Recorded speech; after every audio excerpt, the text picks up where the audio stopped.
Okay, Dr. Zadeh. So today we're talking about dental implants, and the first question I have for you is, how would someone go about choosing the right implant dentist for their needs?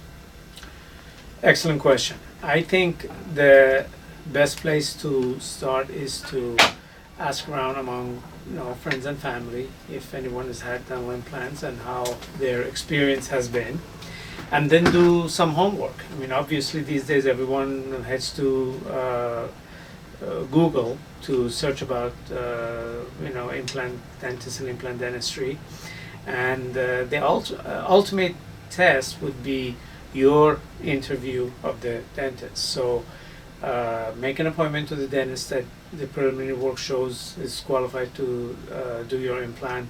Go there and ask him questions that you have directly and see how confidently he answers. If he starts talking about implant in third tense, like he will do this, he will do that, then immediately you need to ask who is the person who's doing the implant. In my opinion, you must choose a dentist that places and restores the implants himself. Or if you're interviewing for a dentist that places for placement of implants, it must be the actual dentist who's doing the implants. The offices that bring someone half a day or one day a month to place a few implants and go, in my opinion, are not the best place for you to get your implant needs met. So how do you choose your implant dentist? Ask around, look them up on the Google, but most importantly, go there, have a visit with them, interview them, ask them questions directly, and the most important question is, are you the person who's actually is going to do the work? Stay away from those that say, no, well, we're going to bring a specialist to do this, or I'm going to send you somewhere else. So you're interviewing a surrogate, and that does not give you much information. Go to the actual person, ask your questions. Okay. So would you say there's any certain types of questions you should ask the professional in general? The best is ask the person how long they've been doing this and what is their success, how is their success, and ask them to show you pictures. Okay, if somebody has been doing certain thing for a while, this day and age, they must have a bunch of pictures to show you. They should be able to show you x-rays, pictures.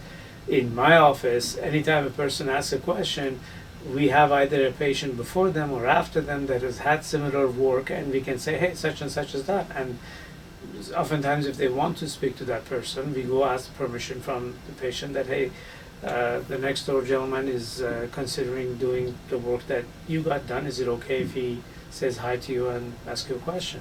So my point is that an office who does a certain procedure enough that you should feel confident for them to do it for you should have a lot of samples in print, in x-rays, and in person to show you their similar work. So that actually leads to my next question. Is there any type of experience or certain educational background that we should be looking for? No, what you should be looking for is, as I said, the years of experience the dentist has had in the field, and how frequently do they do this procedure. And no, implant dentistry can be learned on many residencies outside of the formal university setups and within the university setups. There is really no advantage of one over the other. In fact, most of the dentists around my age that we have graduated about 30 years ago, we did learn the implant dentistry only through those residencies which were financed by implant manufacturers. Even now, I am here to say that all the implant education in universities are financed and funded and carried on most of the time by implant manufacturers. So in terms of quality of education, what people during university residencies learn and what others learn from the same manufacturers outside of that setup, there is really no difference. It's just a matter of how much the dentist has spent time practicing that and how much is spent effort mastering that skill. Okay. So is there anything a patient can do that would guarantee them the results they're looking for with their dental implants? Obviously, no dentist, surgeon, or doctor is going to guarantee the result because it has to do with the response of the body. And in dentistry and implant surgery, a lot of it has to do with how well the patient follows the instructions after surgery. But you can ask the dentist that, do you guarantee this thing works? And sometimes they work, sometimes, most of the time they work, and sometimes they don't. The thing is, a confident surgeon will say that, if you follow my instructions, if it doesn't work for some reason, I will do it again for you.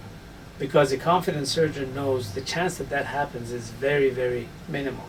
And if it happens, so what? I mean, we'll do it. I mean, I've done implants over a number of times, and most of the time it's been because patient didn't follow some instructions or something I may have overlooked, in patient's history and risk factors.